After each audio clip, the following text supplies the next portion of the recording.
Powered by Sports Interaction, Canada Sportsbook. It finally happened. The Ottawa Senators get the W, and I can finally hit the button. Boston Bruins, you just got Sensed. What a game, Charlie. Oh my goodness. Welcome everyone to Game Over Ottawa, the first episode following a win. I'm Charlie, and I'm joined by my great friend, Samjo Ryan. How are you doing, buddy? Listen, I am your great friend. I'm very pumped. I watched an incredible game of hockey tonight. I honestly barely even know what to say about it. 7-5 win. Unbelievable. Well, while you're thinking about what to say, I'm just going to throw out a quick word from our sponsor. Very important stuff. Yeah. Want to bet? You can do it at Sports Interaction, Canada's sportsbook. Football continues. The World Series is around the corner, and they have dropped the puck on the hockey season. Bet pregame, live and play, or on one of our many prop bets made for Canadians by Canadians. Sports Interaction makes it easy to deposit, play, and cash out. Join now and see all sports betting has to offer. Head to sportsinteraction.com/SDPN. That's sportsinteraction.com/SDPN. Ontario only, 19 plus. Please play responsibly. I'll tell you who played responsibly. The top line on the friggin' Ottawa Senators. It looked like an entirely different team when they were out. A playoff team, perhaps? Oh, he said it, not he. I'm the Sens fan. He said it, not me. Look, he said it. You can be a little bit down on your Sens because you're a true blue fan, and any real fan has a substantial amount of hate for their own team. That's fair. I think it's just automatically part of fandom. Yeah. Is not expecting anything good to happen to who you cheer for. But this is the year though, they're going all the way to the playoffs and losing in the first round. Don't say that. But yeah, no, that top line, that's Stützle, Tkachuk, Batherson line was unbelievable. Wow. Like, you're completely right. They looked like a completely different team with that line out there. And granted, a lot of the forward lines looked really, really solid.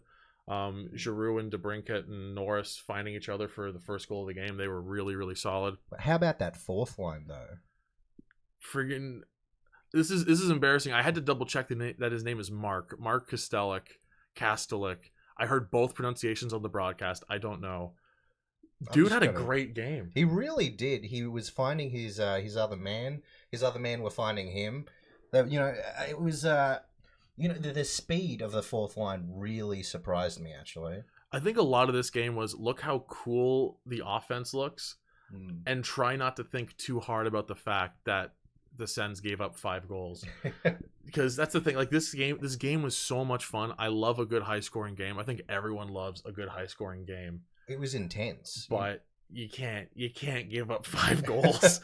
I think the Bruins have scored 5 goals or more in each of their games. Yeah, they've never gone past a 5-goal game at this point. That's a problem. That's a problem, especially when everyone's talking about the Bruins would be that team to miss out on the playoffs if the Sens were to have any chance.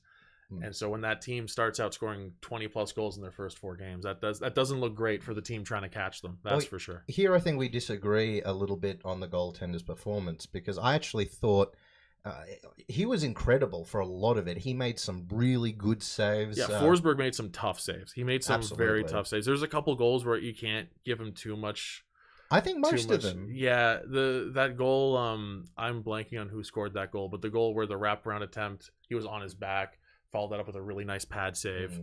And then there's just nothing, no stick. He's looking at like the third shot in the span of about 4 seconds. Like, there's nothing you can do there. At that stage, you're kind of looking at your defenseman in front of you going like, "What? Hey, get these guys out of here. What are you doing?" Yeah. You can't leave them all out to dry. And honestly, that's where most of the goals came from, was just him being completely left out to dry. You got to keep the people out of the crease. And if you don't, goals happen. And how much of that can you really blame on the goaltender? Absolutely. So I think this game is what a lot of Sens fans were looking forward to and fearing after the offseason had completed, going into the season.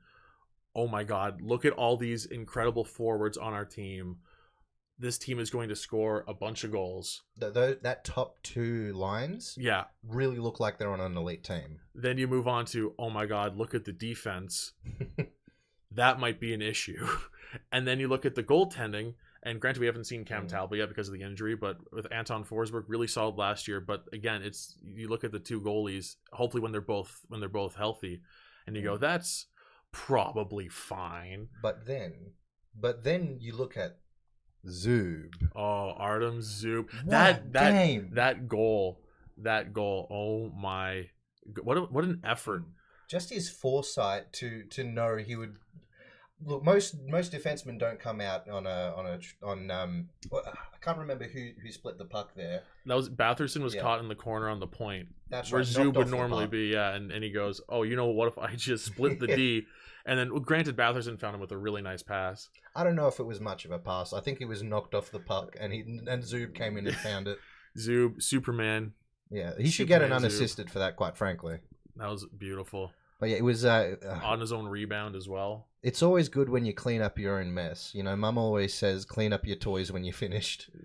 And the Bruins at that stage were pretty finished. They looked tired. That was. Do you remember that Pasternak interference call at their end? I think he just wanted to make sure there was hot water in the showers. Bergeron, sorry, not Pasternak. Yeah.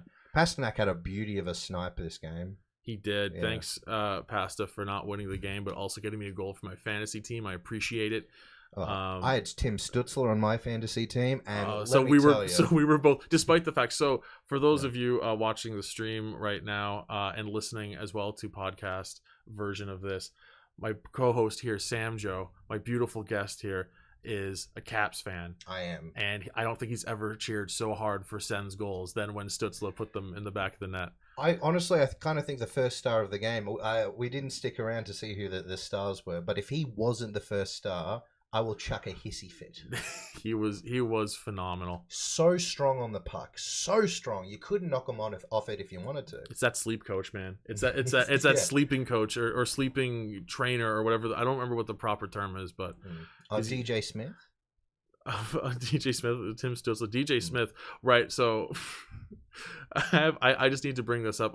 So obviously we were writing a bunch of notes during the game, and I had to write down something that Samjo here wrote. And this quote, DJ Smith looks like an Australian real estate agent. Yeah, someone who's been in the game for at least 30 years.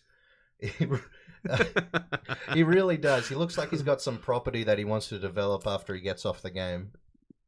Yeah. So we talked about how fun that game is, and I think we got to talk about the consistencies or inconsistencies that the Sens have been showing so far this year. Number one, I don't know if the stats back it up necessarily, but I'm weirdly confident in the Sens PK. I shouldn't be. Straight up, that PK was stronger than their regular defense. I don't know why. And maybe it's just like because I'm so used to the Sens having the worst PK ever for the last few years, more often than not. And I think also probably, from the off season going into this season, you look at the forward group and you think this power play is going to be deadly and this PK might be rough. The power play hasn't wowed me, and the PK on multiple occasions I've been really, really impressed by the PK. I think a big part of that is Holden in that middle slot position, really just making sure that the puck is moved around to where the Sens wanted it to be. They didn't get any clear shots. It says in the chat, Sens PK is 14th in the league. I'm telling you right now, that's about 10 spots higher than I expected. I think like I said, the stats don't really back it up so much as just like, I think I'm just really impressed that it's better than it should be. Yeah. Someone's also mentioned that Timmy was the second star and Brady was the first star. Flip that. It's time for your hissy fit. Absolutely. Flip that. You're going to have your hissy fit. Rage, infuriation. Also, we have to talk about your dad. With a gorgeous pass to Shane Pinto today. So can you explain who your dad is? Okay, so my dad's name is Matthew Joseph Ryan. So having Matthew Joseph on the ice tonight, anytime he sold, I felt like, good job, Dad. That's your dad. And Yeah, shout out to my parents. Yeah, by no relation or naming conventions, Artem Zub is my dad by choice. I would, if he wanted to adopt me, it's Zub. I think Zub might be younger than us, but that wouldn't stop him. No, he looks like he can do what he wants. He'd be a great parent. He'd be a great dad. Let's hope that doesn't age poorly. I hope he has kids. Right. I mean, how old is Zub actually? I should know this as a Sens fan. I think it's legally he's 27. Zub's a year older than us. He can adopt us. Artem Zub, if you're watching, buddy, come and take us. We're yeah, good boys. Can you give us season tickets? Anyway, he has a kid.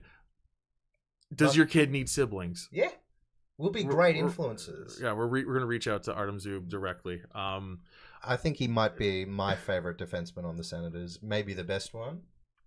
I don't know. Sanderson's looking good. Shabbat had a much better game. Yeah, but do you ever hear someone go, Shabbat? No, it's Zub. And that is just so fun. So we're going to the Caps game on Thursday. Very excited for that. Because Samjo is a huge Caps fan. And I'm telling him right now, you have to join in on the Zub chants.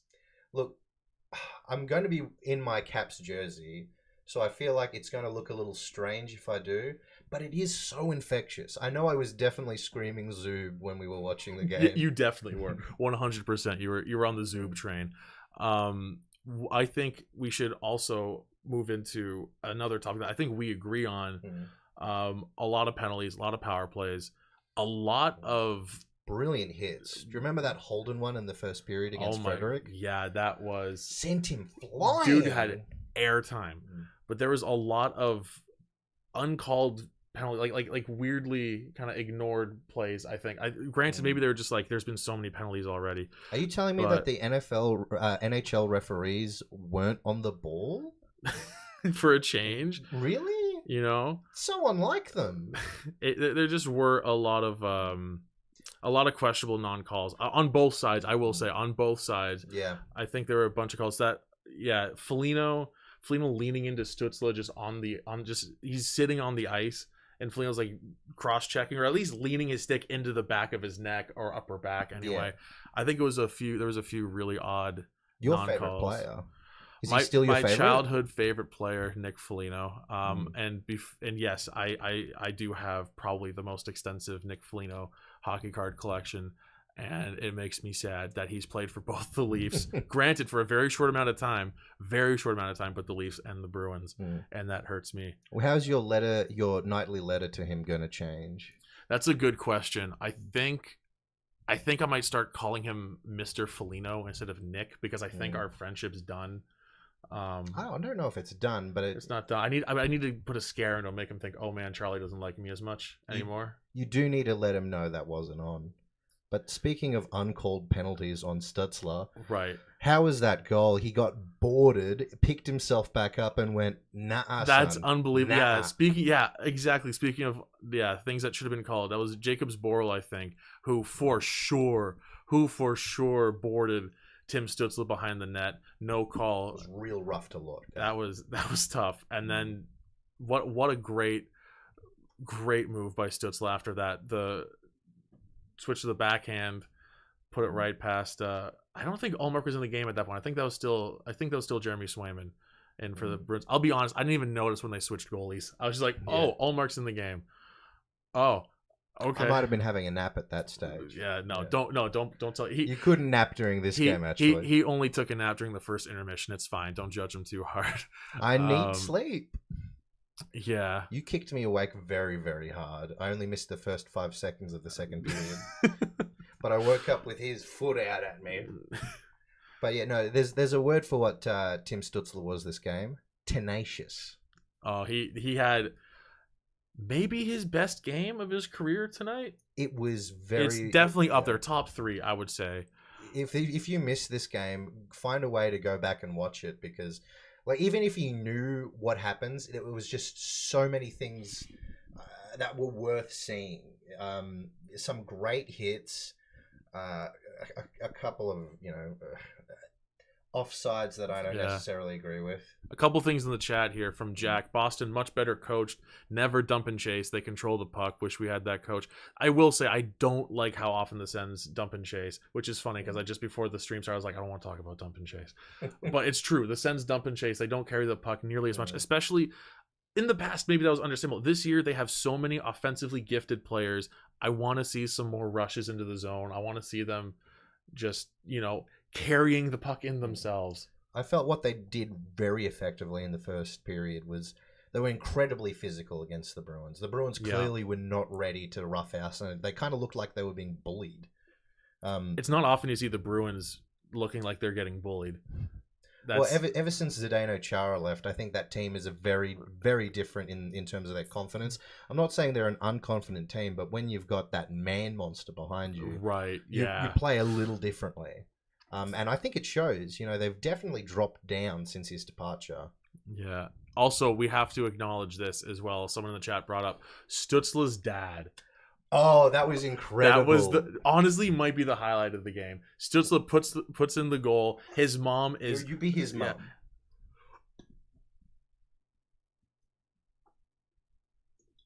You've never seen the goal before? For those listening to this after the fact on Spotify or wherever, basically, I was his mom freaking out. And Samjo was... So essentially, Stutzla's dad just pounded back a beer after that goal. It happens all the time in that family. Yeah, they're not impressed. Yeah, he's seen it a million times. They've seen that several times before. That's nothing. That's he's going to do that 300 more times at least. Easy. I don't know how to feel about that because I would have liked a little bit of that, but at the same time, you got to be handy. You got to finish it. It's almost more impressive that there was such a small reaction to it. Not even a reaction. It's like he missed it, honestly. Yeah, he's like, what? Why is everybody celebrating? I missed it, and I'm too afraid to ask what I missed. So I'm just going to pretend like nothing's happening. I did like his mum, slapping the shoulders of all the people around him. Yeah. That's my son! That's my son! Well done. Oh, I love it. I absolutely love it. But what do you think was the most exciting, the first period or the second period? Because obviously that first period, the Sens really dominated. That's the thing. I think the Sens fan in me wants to say the first period just because it was a lot more dominant. But the pure hockey fan in me, when you score 7 goals in a period, it's tough. It's tough to get more exciting than that. That was a ridiculous period. That was a lot of fun. Speaking of all those goals, I just want to go back to our boy Anton, who I really think, even though he let in 5, I think he did really well. You take that goal with Greer. Where were the forwards? They were in the neutral zone at that point. Where they were waiting. Was that that was one where he was? Was that the one where he was missing the stick? Eh? You made 2 really nice. No, I think that was actually after. No, maybe after? Before that. I know we were talking about this. How many goals do you put on Forsberg there? How many are his fault? The one where he had no stick, I don't blame him at all. I think it was Krejci finding just as tight to the top corner as you possibly can. I don't think that's his fault whatsoever. There's nothing you can do with that. There's nothing you can do against Pasternak. Yeah, Spiget's gonna score. Yeah, Forsberg didn't have the best game of his career by any means, but I don't think it's any reason for Sens fans to worry about the rest of his season. I think he'll be just fine. You know what I think the most exciting part of the match was, though? What's that? That Connor Clifton Parker Kelly fight. Parker Kelly. Dude, the fight with no punches. They're just kind of rolling around. Yeah, that was real schoolyard vibes. Yes, absolutely. Anything else you want to talk about with the game? Because there is a subject we do want to transition to with the last 10 or so minutes on this episode. If you haven't noticed, our guest today has a pretty obvious accent. What are you talking about, man? I don't know. I don't even know what you're talking about. He's from Regina. Yeah, call me Regina Ryan. Eh? Thoughts on Sanderson? Sanderson looks great. Yeah, Sanderson's looked really solid. He was very tough. I think this is probably the first game where Shabbat or Zub. Basically, I think this is the first game of the season where Sanderson wasn't far and away the best defenseman on the team. I would say. I would agree. I can't dispute that. I think he looked very, very confident. Yeah, I'm blown away by how solid Sanderson looks 3 games into his career. Completely blown away, especially with the fact that he's stuck with Hamonic. Granted, Hamonic looked, first of all, Hamonic that clear on the PK. Hamonic had a great clear on the PK, and that trade-off penalties with Pasternak. I'll take Hamonic for Pasternak in the box any day of the week. Yeah, strategic move there. I do want to see Sanderson with a really solid D partner just to see what happens. Pierre, if you're listening, let's get that chicken trade done. I'll tell you what, though. I think one of the lowlights on the Sens was Lindholm. The Sens? Bruins? The Bruins, excuse me. There was this one part of the... right. How dare I? There was just this one part of the game where he tripped over his own skates, getting around the back end. Oh, that was rough. Yeah. Yeah, Mike Riley tossed the puck to his own goalie just because he had... he was like, let's just get a whistle here because I have no idea what's going on. That was just a odd play, yeah. Lindholm tripping over himself, losing the puck. Mike Riley probably trying to find Lindholm or whichever forward circled back to grab the puck from him and just kind of shoveling it at the goalie. That was at that point I was like, oh, fear response. The Sens might be okay. I think the Bruins are a little discombobulated. I think he thought the puck was a spider. Get away from me. All right. Well, I don't think there's ever really an easy way to transition into completely unrelated topics. I've got a way. Hold this for me. Yeah. Let's see what he's doing here. This is going to be way more interesting for people watching the stream on YouTube or the video afterwards. But, oh, here we go. Oh, he's getting there. For those listening, he's putting on a jersey.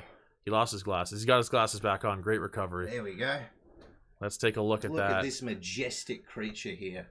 That's gorgeous. It's a Green Bay Packers kangaroo jersey. How dare you?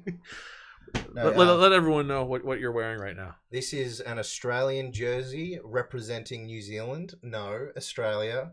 I am one of the few passionate Australian ice hockey fans. We do have ice hockey fans in Australia, but most of my experience is talking to people who have been on trips to Canada and then been donated the team of where they visited. Right.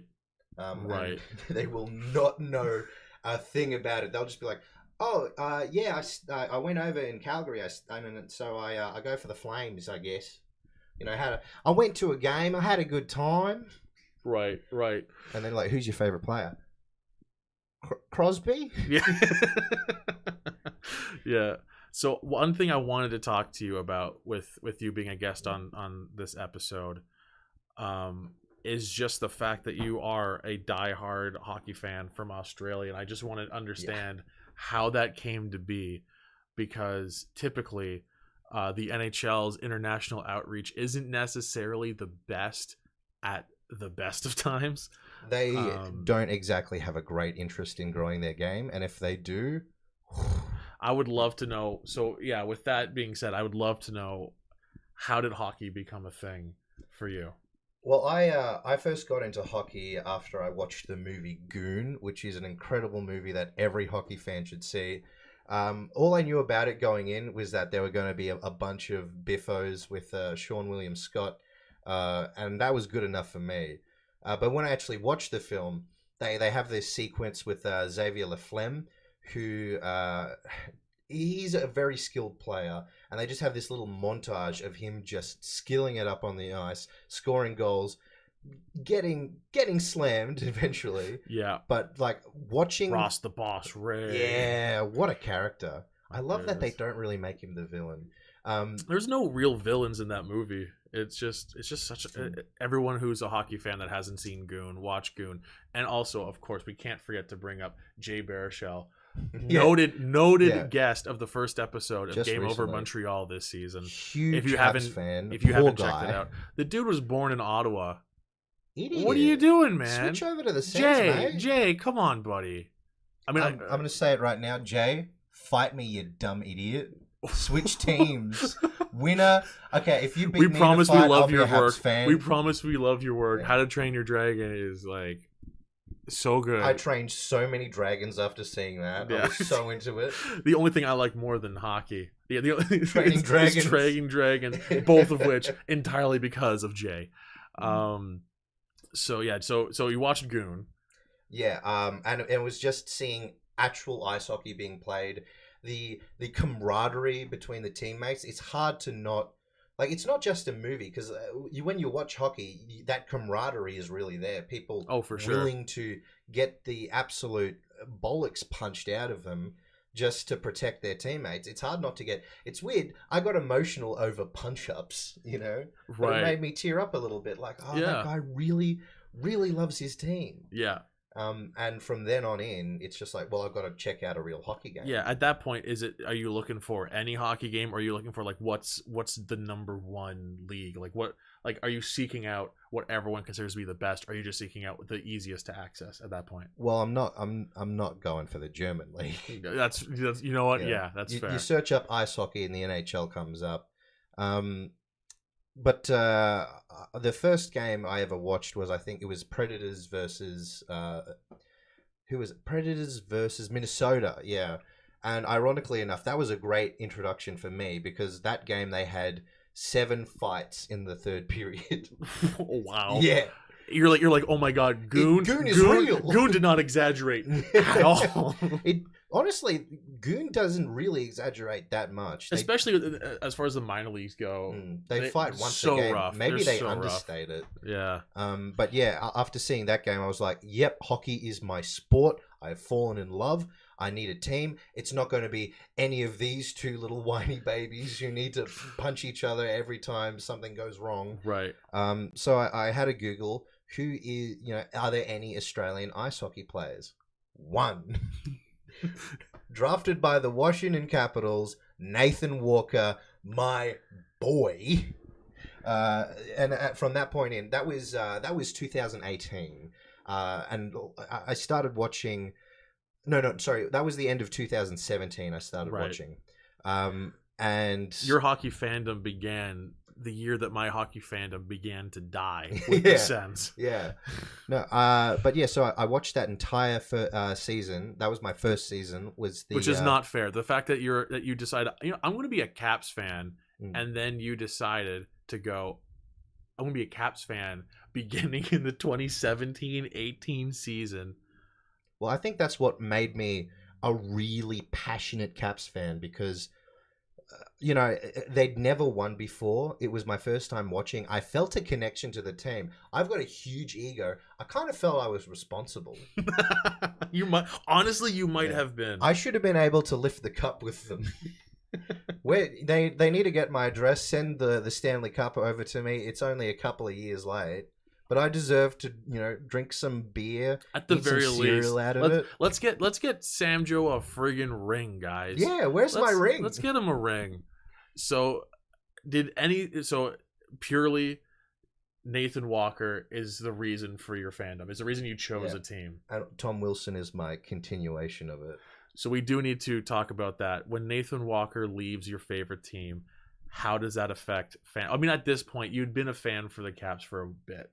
So he barely played for the Caps as well. I think he played a lot of games in Hershey. A lot of games. He was very good in Hershey though. Very, very powerful. And then he left in free agency to the St. Louis Blues. He played with the Thunderbirds a lot. Notably last season though, they had so many injuries. Enough. I think he was like maybe 4th in their depth chart, and they literally had that many guys not play that he got a chance to come up. And he just played his heart out and he managed to stick around. First ever Australian player to get a hat trick in the NHL. That's a big deal. Yeah. That is a huge deal. And the first ever Australian to get their first goal off their bum. Just like Goon. Oh, I never even put that together. It all ties together, it's a circle. Yeah. So going from there, I need to talk to you about how difficult it is to legally watch hockey games, not just internet. Granted, basically wherever, if you don't have cable, there's going to be some really rough ways just how do I put this? Without cable, just having any sort of streaming service in North America, there's enough problems with that watching hockey. Well, when I started out, it wasn't too bad because I could go and get a subscription to NHL TV. Even outside North America, you had options. Yeah, and they didn't have any games blacked out as well, so I really felt like it was. So you had access to 82 games for every team. I could watch everything. Right. and now I can't watch anything.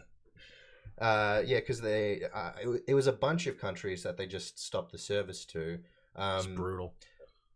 Typically you hear that kind of thing like, oh, your favorite show isn't available on Netflix, get a VPN. No, they actually, you need to have your location services on, and it goes through your phone's GPS, because they thought about that, and they went, look, if people want to make an extra effort to watch our games, we need to stamp that out.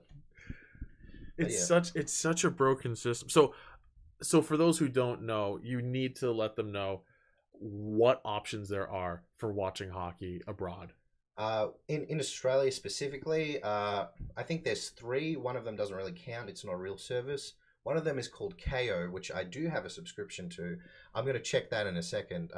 And then there's Foxtel, which is basically like our big cable network, where you have to pay an exorbitant amount of money for a bunch of products that you don't want.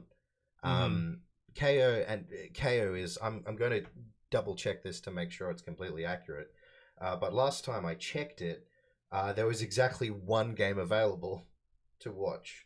And that was over the span of 2 weeks, you said? Yeah, it was not good. Hang on. It's just like, if the NHL wants the game to grow, there needs to be some effort. There needs to be some effort. And I'm not just saying that because I'm moving back to England in during the second half of the season. You won't get KO there, mate. And that was loud. That was very loud. And I'm not just saying that because I'm going to be one of those customers that needs to be able to reliably watch international streams for hockey games. It would be great if I could have, the ease of mind of knowing, hey, you're going to have this no problem. It sounds like I might have to deal with multiple subscriptions. Hopefully not. At the very least, you have to deal with multiple subscriptions. A lot of people all over the world have to deal with multiple subscriptions.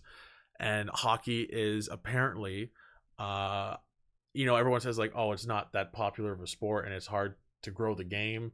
We don't know, because there aren't any fucking real attempts to grow the game by the NHL, at least outside of North America. They've made a couple of pretty pathetic attempts. There's some like 1 or 2 regular season games in Europe. Oh, you're gonna go play in like the Czech Republic or Sweden or whatever, where there's like an established hockey community and great players already. Well, just look at last year's draft. Do you think like Czech needs that many more hockey players? Like, obviously it would be nice for more players to be solid from all over the world. We want more great players to be, playing the game. Pick a country that doesn't have top tier prospects, like we Australia.